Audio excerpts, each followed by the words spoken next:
తెలంగాణలో వరి ధాన్యం అమ్మేందుకు రైతులు అరిగోస పడుతున్నారు. గన్ని బ్యాగుల కొరత, లారీల కొరత, అకాల వర్షాలతో ఇబ్బందులు పడుతున్నారు.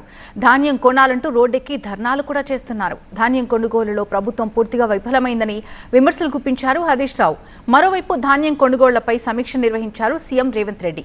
సమస్యల్ని అధిగమించి రైతుల కష్టాలు తీర్చాలని అధికారులకి ఆదేశాలు జారీ చేశారు సీఎం.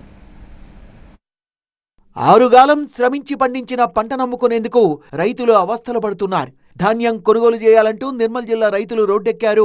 మహబూబాబాద్ జిల్లా గూడూరులో మొక్కజొన్న రైతులు రాస్తారోకో నిర్వహించారు. గన్నీ సంచుల కోసం అధికారులు అడ్డగోలుగా డబ్బులు వసూలు చేస్తున్నారని ఆరోపించారు రైతులు. కొనుగోలు కేంద్రాల వద్ద రోజుల తరబడి ఎదురు చూస్తున్నా తమనెవ్వరూ పట్టించుకోవడం లేదని ఆవేదన వ్యక్తం చేశారు. ధాన్యం కొనుగోలు చేయడం లేదంటూ యాదగిరిగుట్ట మండలం మల్లాపురంలో ఆందోళనకు దిగిన అన్నదాతలు బస్తాలకు నిప్పుపెట్టి నిరసన వ్యక్తం చేశారు. సిద్దిపేట మండలం బండచెర్లపల్లిలో ధాన్యం కొనుగోలు కేంద్రాన్ని పరిశీలించిన మాజీ మంత్రి హరీష్ రావు వడ్ల కొనుగోలులో ప్రభుత్వం ఫెయిల్ అయిందని విమర్శించారు. కాంగ్రెస్ అధికారంలోకి వచ్చాక రైతుల బతుకులు ఆగమయ్యాయన్నారు హరీష్ రావు. వడ్ల కొనుగోలు విషయంలో ప్రభుత్వం పూర్తిగా విఫలమైంది. ఇటు ముఖ్యమంత్రి గారికి మంత్రులకు పట్టక అధికారులు పట్టించుకోకపోవడం వల్ల వడ్ల ధాన్యం కొనుగోలులో రాష్ట్రమంతా పరిస్థితి అస్తవ్యస్తంగా మారిపోయింది.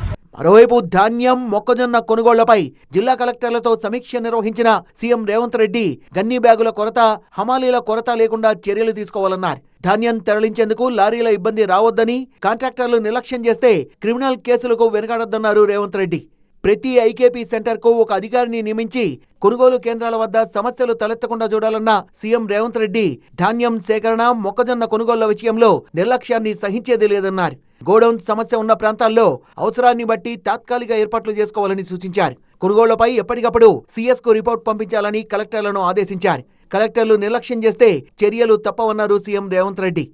దేశంలో ఎక్కడా లేని విధంగా తెలంగాణ ప్రభుత్వం ధాన్యం కొనుగోలు చేస్తోందన్న మంత్రి తుమ్మల నాగేశ్వరరావు, సరిహద్దు రాష్ట్రాల రైతులు తెలంగాణకు ధాన్యం తీసుకురాకుండా సంబంధిత జిల్లాల కలెక్టర్లు జాగ్రత్తలు తీసుకోవాలని సూచించారు. ఈ నెలాఖరులోగా ధాన్యం సేకరణ ప్రక్రియను పూర్తి చేసేందుకు అన్ని రకాల చర్యలు తీసుకోవాలని కలెక్టర్లను ఆదేశించారు మంత్రి.